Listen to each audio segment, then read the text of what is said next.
Hello and welcome to this episode of Ways to Change Your Workplace with myself, Prina Shah.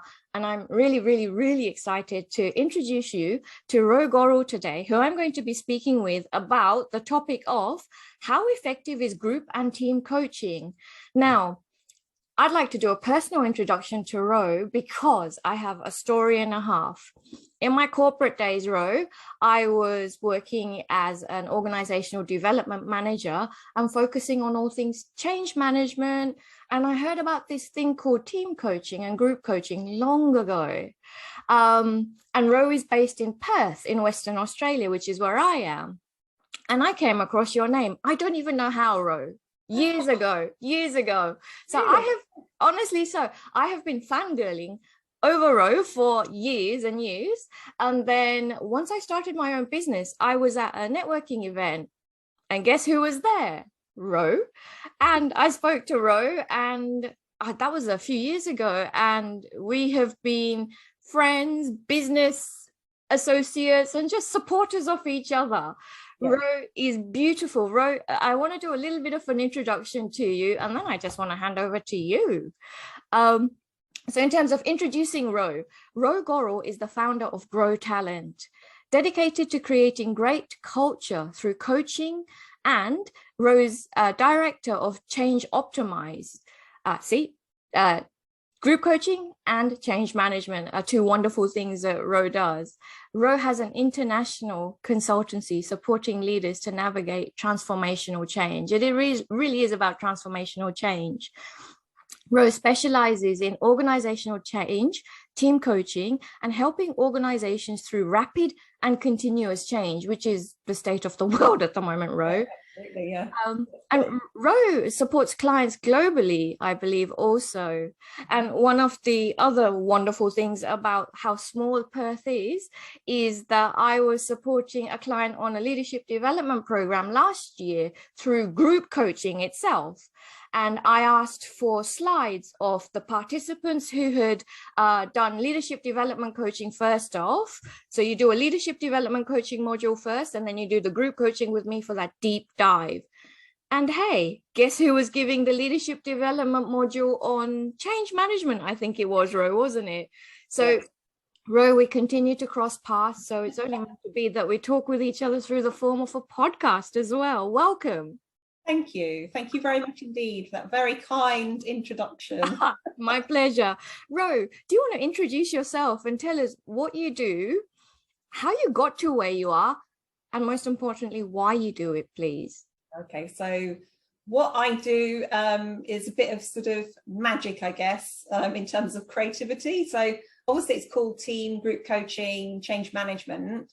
But I guess the thing that I really do is help others understand what it is they're trying to achieve and then work with them to get to that outcome. And that could be through a variety of ways, but it's primarily using my creativity. So we might start with a sort of a frame in terms of how we're going to work together, you know, the training, whatever it might be. Yeah. And then through the course of the training, through the course of conversations, there might be something that just triggers an idea, and then I might, you know, particularly where clients get stuck, and I might say, oh, you know, how about we try this? So it's that very much sort of having that anchor of all the team coaching, group coaching, change management, and then using that in the specific context in which I'm working.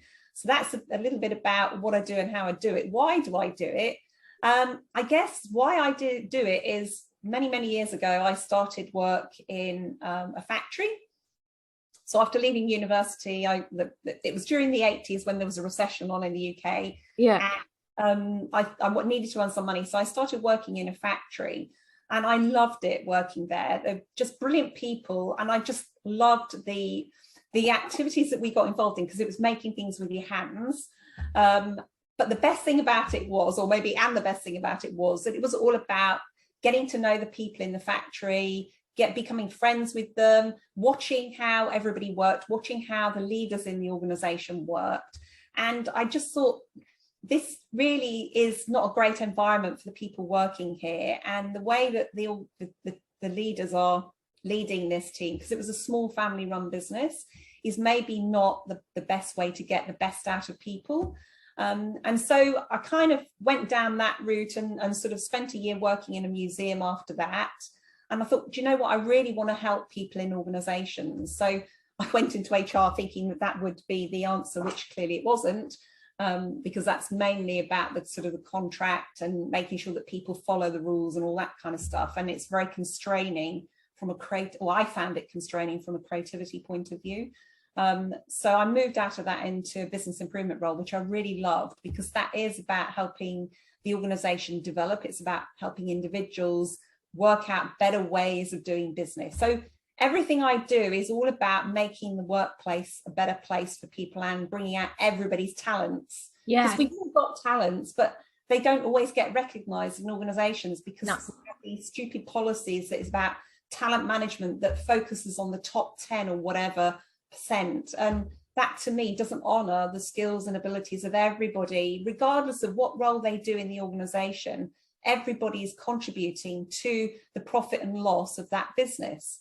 So you can tell I'm getting passionate now. So that's what drives me. It's about helping people have a better experience at work and getting everybody's talents working to greater good.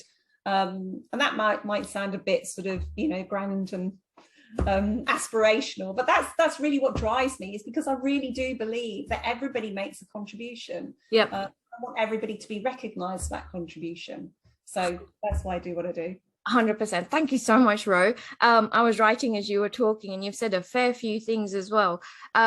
I completely share your vision, which is why everything that I do is focused on ways to change the workplace in a positive way. So that's my brand, and you completely just talk my language. From a consulting perspective, it sounds like you work in a really holistic way, not a woo-woo holistic way, in a practical holistic way, in that if I'm working with you, you look at A, B, and C, and then you'll consider other options. You won't just have, often when we work with consultants, or we're both consultants, often we are asked to go into a workplace and just go from A, B to C. And it's not very creative, and it's a bit soul restoring as well, if you have those kind of projects. But Ro is really, from what I've seen and from what I've seen when we've crossed paths as well, Ro is one of these people who will challenge you and question you constructively to make sure that you get the best outcome and that you land in the best place possible, which is what I've seen. And I love that. You are also similar to me. I wrote a failed HR person, but it's not a failed HR person. It's a bit of a disillusioned HR person, very similar to you. I went into HR because I wanted to find ways to change your workplace. And then when you're working internally, you're constrained by the red tape and politics and other crap that happens. And we are free of that now. Yeah, absolutely. Yeah, I mean, at one stage, my career trajectory was, HR director. Whatever in a blue chip company. That was my career trajectory. And then I had a sort of a moment reflection when I didn't really like the person I was becoming. Yes, same. Because I was being asked to do stuff that went against my values, and also I've got a very strong fairness driver, and I felt that some of the things I was being asked to do I didn't think were very fair. And just. So strong justice driver as well. So all of those things, I just thought, do you know what? I've had enough of this HR role and I want to move on. So I did an HR role for 10 years. So it's not like I didn't give it a good go. I did, but it just wasn't in sync with who I wanted to be. 100%. I wrote yesterday, I posted on LinkedIn about heartbreak in my career, so to speak. It was Valentine's Day yesterday. Heartbreak in the sense of one conversation I had to have with my manager at the time when I was working in HR, leading an amazingly successful HR team. But Ro, I was just dreading that phone call, because it would just be crappy people issues all the time, constantly. It's like you're firefighting. It didn't feel like I was being proactive whatsoever. So I ended up building the guts and the courage to have a conversation with my then manager to say, I resent my job. And to have that conversation or something else, and it just changed the trajectory of my career as a result. So I'm happy to have had that difficult conversation. And I know that there's many HR people who listen to this podcast also who may well relate. So for the purposes of those people who are listening,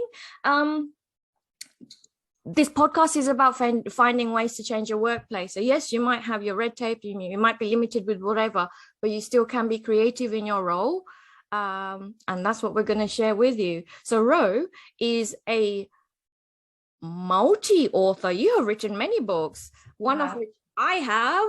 Yay! And this is my favorite. But I don't have your latest. So this book is 50 top tools for coaching, and I've got the 4th edition. It's a complete toolkit for developing and empowering people. So this is so handy, Ro, for everything that I do.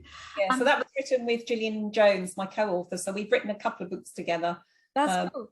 Yeah, so including How to Create a Coaching Culture, which is playing into that, making a difference in the workplace. Yeah.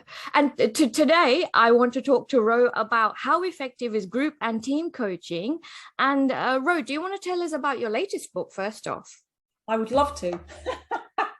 I love the cover of this book. So I know that sounds a bit sort of, but I just love the color because it's all of my favorite colors. But I think it also, the actual cover design talks to me about self-organizing systems, because it looks like it's going to be a self-organizing system. So that's another reason why I love the book cover. So yeah, this is really primarily aimed at people who may be coaching teams, or perhaps leaders who are being asked to take more of a coaching role in teams. And what I aim to do, and you know, people who are reading the book can tell me whether or not I succeeded, what I aim to do was to make it very practical and also include research and evidence-based approaches and further resources so that people could go and check it out for themselves. So it's designed as a sort of almost a taster, but giving you just enough to get going and to think about the key issues and the key challenges and some of the key benefits of coaching teams so that they can actually self-organize. So our prime directive in coaching teams is that we want to leave the team capable of coaching itself when we move on, and that's what it's all about. So that's the prime directive of the book, is to help team coaches and leaders actually do that. Beautiful. And the book is called Coaching Self-Organizing Teams, Helping Teams Flourish, and it was published last year. So well done. I remember when you were writing it. Yes. Very proud of you, Ro. Very proud of you. Thank you. Ro, self-reflection and learning from others are really important leadership skills, yet it's still difficult for some people to adapt to. Why is that, first off, from your perspective? Mm-hmm. So having worked in many different organizations throughout my career, I think one of the things that, and having been a leader myself, one of the things that's really challenging is that you're always being asked to sort something out in terms of whether it be a crisis or whether you need to go and speak to a prospective customer, whether you need to speak to an existing customer who's got an issue. So all of those things challenge the priority order of things that you need to do, and they will always be kind of the top of your list. And then when you're working long hours as a leader, which you typically are, you're then not too tired. So it's you're kind of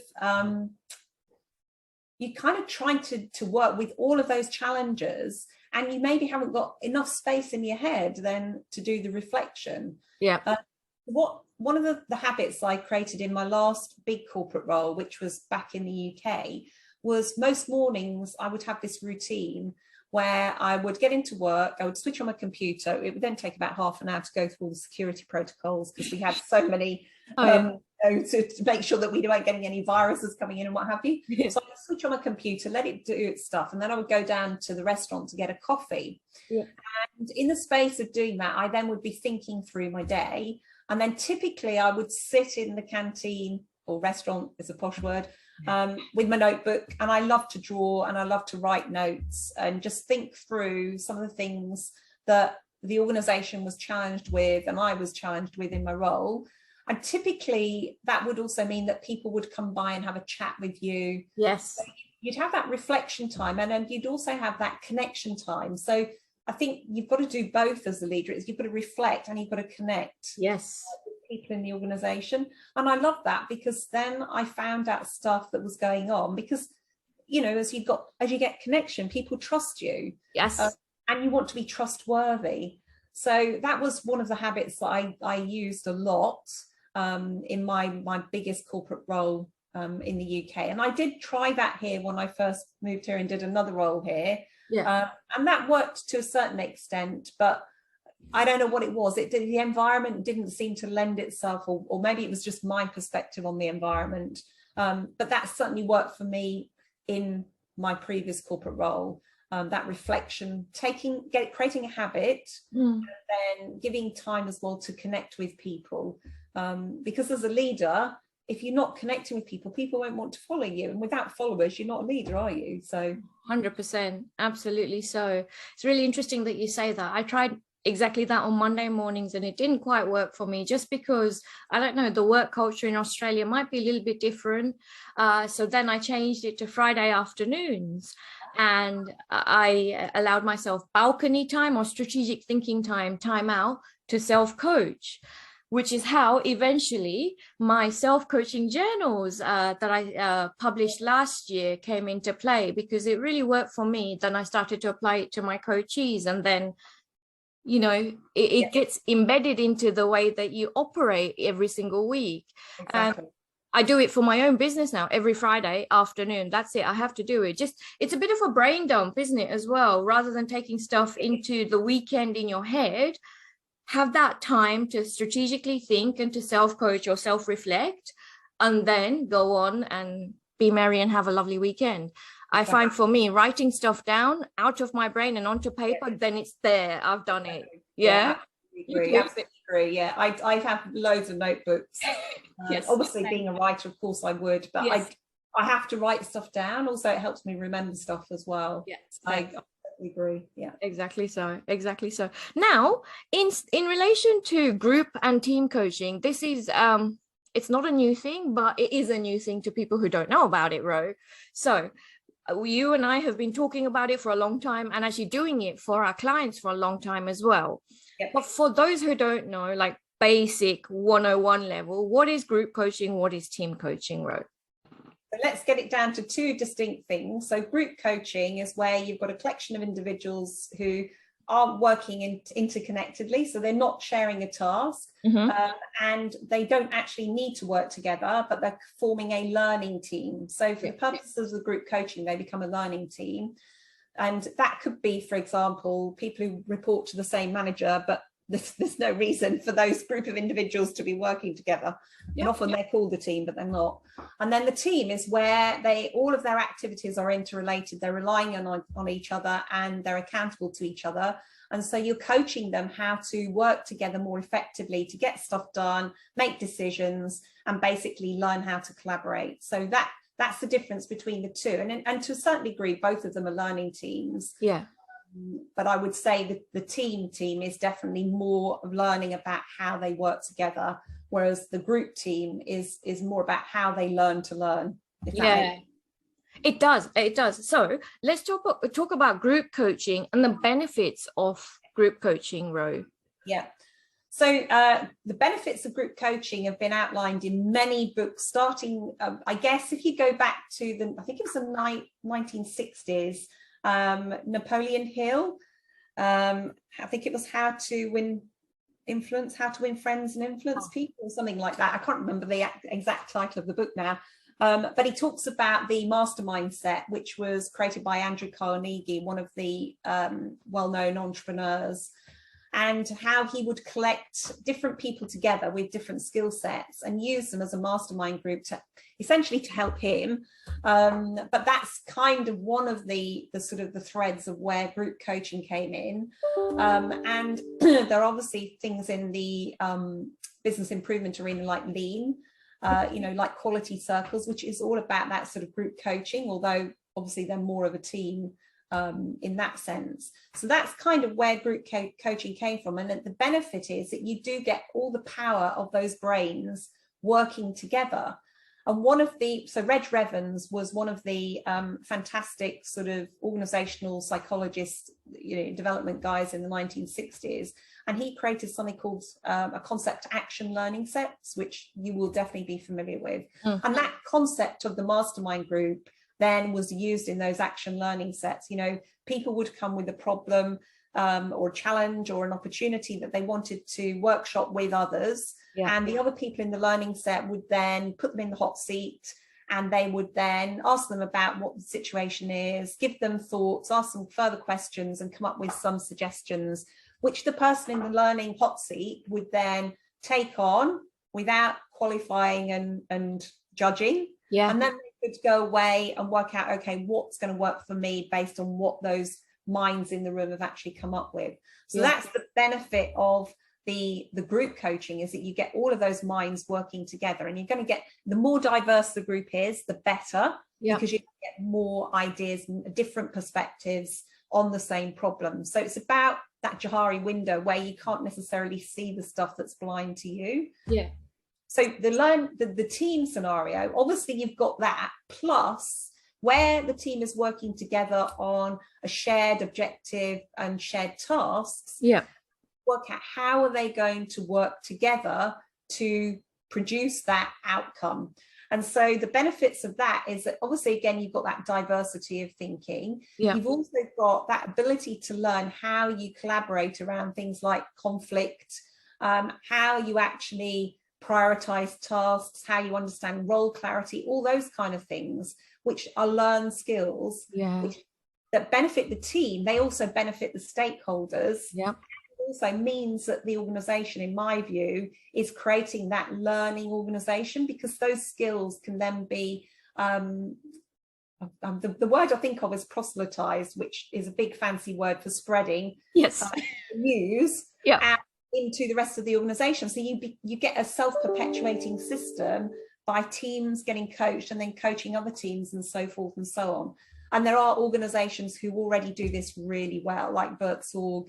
One of the organizations we worked with has some amazing people in there, is Leap, which is a Swiss-based organization. So there are organizations that already do this really well. And obviously the organization benefits, because at the end of the day, you get happier stakeholders, you get clarity around what the hell it is that you're trying to deliver, higher productivity. I mean, the list goes on and on and on.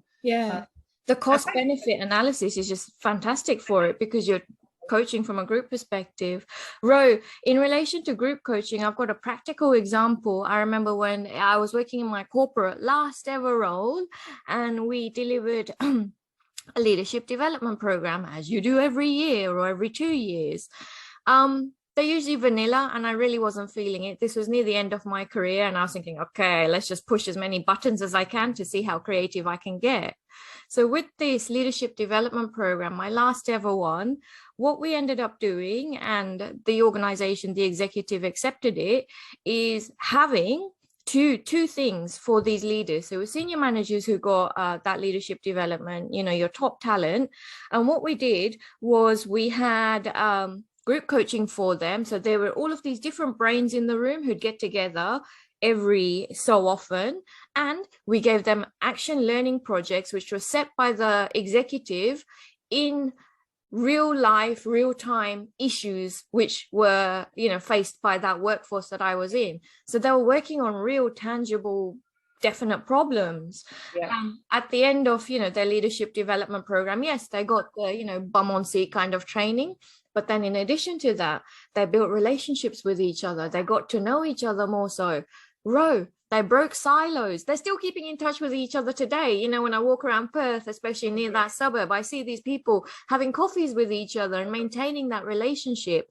So I think what it really did, it was beyond leadership development.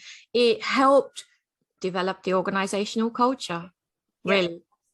Absolutely. Honestly, so areas that were so disparate, didn't talk to each other, didn't even want to know each other, just because they did very different things, now we're really talking with each other and getting to know each other properly.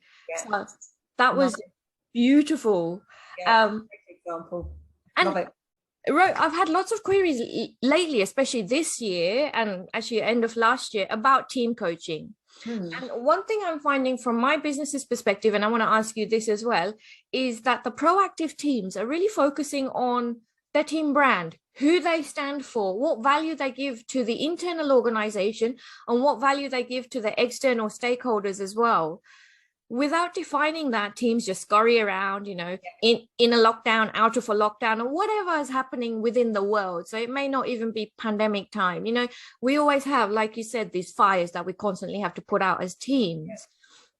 The teams who are looking at themselves from that team brand perspective, how they represent themselves, how they stand up for themselves and for each other, how they serve their clients. These conversations are just so, it's so enlightening for me and just so heartwarming as well, you know, for me to witness as a facilitator of this group team coaching, to see the outcomes at the end, Ro, are just something else. And then again, it's that impact not only on the customer, but the internal culture of the organization as well. So hello, team coaching bonus there. Are you doing much team coaching at the moment, Ro, from a practical perspective? Is there anything you want to share in terms of juicy stories and case studies or anything like that?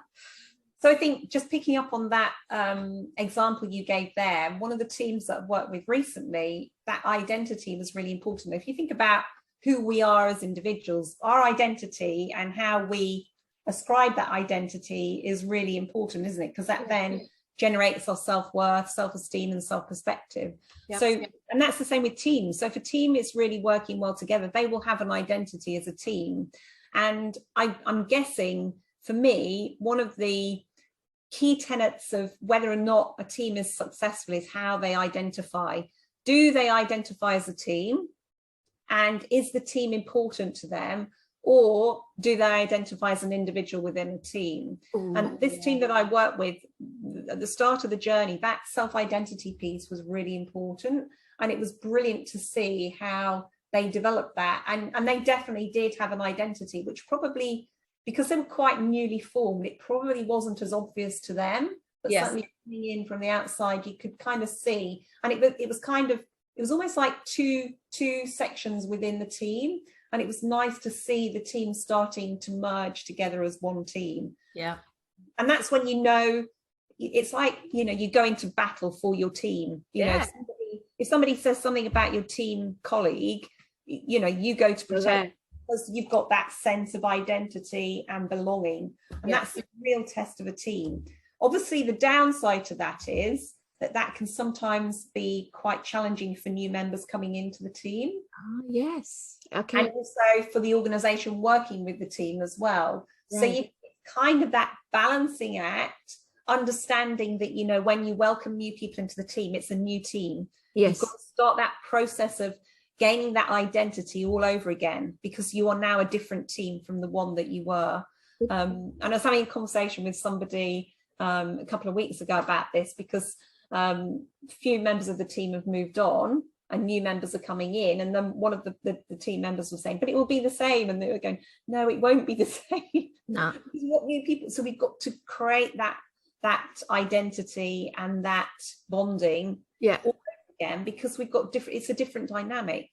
So that identity piece is really important to understand, and then understand how you're going to help the team work together to work through that, because at the end of the day, it's the team's responsibility to come up with ideas and solutions, not the team coach. No, exactly. And they're the ones who are held accountable for doing what they're supposed to be doing in the workforce. Absolutely. So, oh yes. Okay. How do people know if their organization can utilize team or group coaching, Ro? I think most organizations can utilize it. Where you've got a team that's in real dysfunction, then team coaching is not the first port of call. And maybe where the team leader isn't open to it. If you've got, say, members of the team who maybe aren't open to it, then you could still coach the team, but they then become, you know, suppliers to the team. So you're either in or out. You can't be half pregnant, as the saying goes. So you're either part of the team or you're not. If you don't want to be part of the team, that's fine. Okay. And then you create some sort of service level agreement between you and the team in terms of supplying into that team. So there are a number of things that you'd need to go in and do that discovery piece to understand, is this team coachable? Is the organisation coachable? Are they willing to support the team? Are the right things in place to help them do that?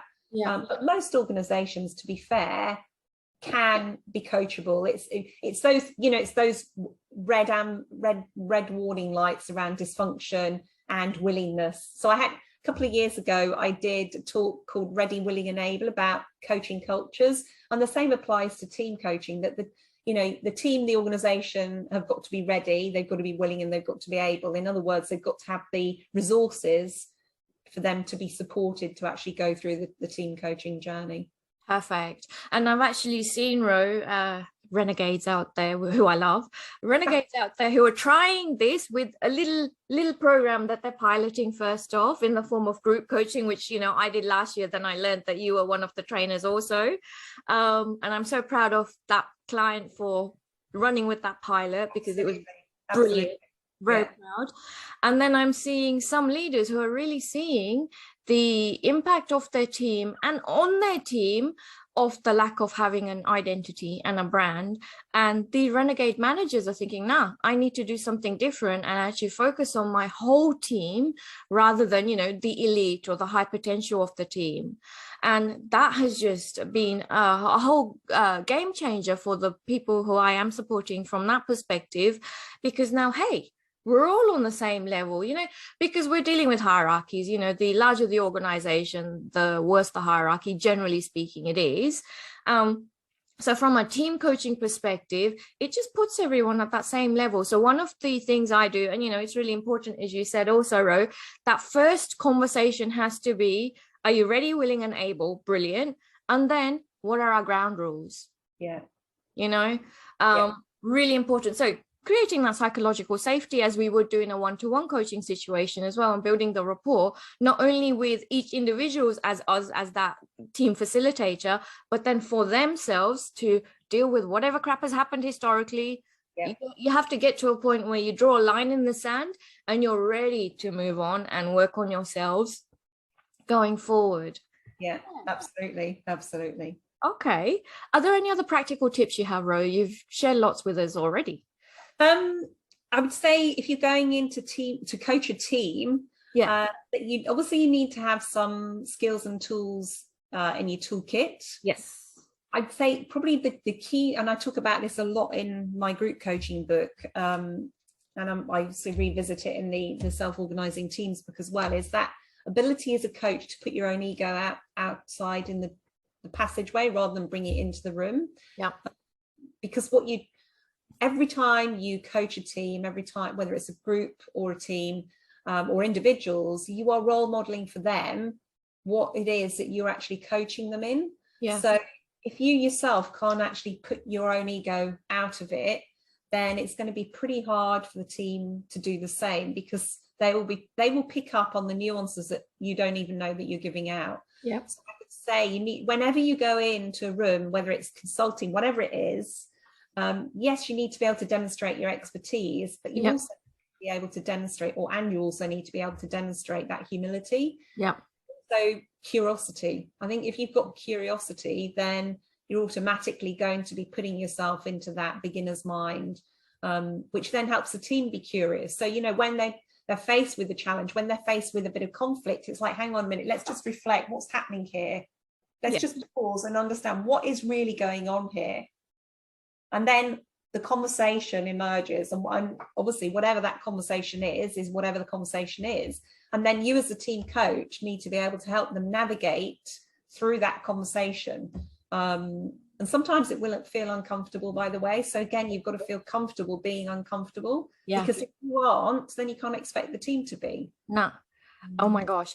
One of the things I talk about, Ro, and I'm really mindful of, and when we study coaching and all of those kind of things as well, one of the biggest things I was taught was the positional power that I have as a coach, the influence that one has as a coach, or even a leader or whatever. It's humongous and very palpable as well, when there's all eyes on you. So very, very true there. Yeah. The curiosity. And I also find no doubt you do, Ro, from any kind of coaching, I learn so much from my clients, as you know, much as I give back as well, because it's a constant. Okay, so this has happened this week. Okay, so I need to go and research, look at more tools from wonderful books that I read, and research that I do. I just pointed to Ro's book for people who are listening in. It's very good resource, but you have to constantly keep on top of everything for yourself as a coach or a consultant. I think I would agree with that. And I would also add that also be kind to yourself as well, that your greatest tools are listening. Yeah. Creating the space for others to listen. There, if you're really thinking, oh, what tool can I use here? Then that's maybe not the right question. The right question is, how can I help the team?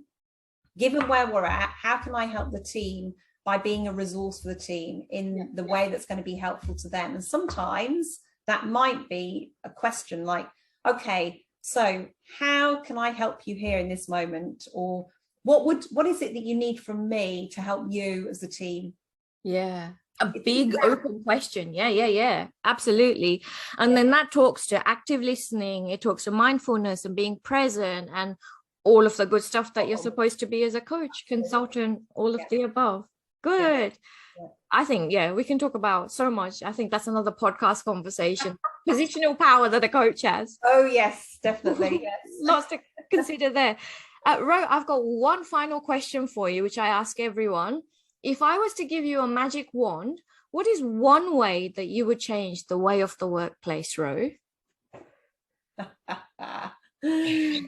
So one of the aims of writing the book on coaching self-organizing teams is about democratizing the workplace. So this might be a little bit controversial as well. Yeah. I think our commercial model, our business model at the moment is very much that big is better. And so you've got all these massive organizations, and I used to do acquisitions. So businesses acquiring other businesses because they want to expand their reach or revenue, whatever it might be. Actually, that undermines that ability of workers in the workplace to be and do their best unless you organize it in a different way. And so if I had a magic wand, I would actually completely change the way that organizations employ people and manage people. I would make it a much more democratic environment, and certainly I would also democratize the way that revenues and tax and all that kind of stuff is actually allocated, because, and this is getting really big, hairy, audacious goals here, that the world has enough resources, we have enough food, we have enough of everything to do and feed and look after everybody. What gets in the way is what we just talked about a moment ago, positional power and status. That's what it's all about. So you've really got me on my passion point here, and I could talk forever on that. So that's all I'm going to say. And everybody, that's why you can see why I love Ro. Ro, thank you so much. To be continued, I feel. Definitely. Thank you. I've loved it. I obviously talking about my favorite topic. You're never going to shut me up. Thank you very much. It's been fantastic talking with you. My pleasure.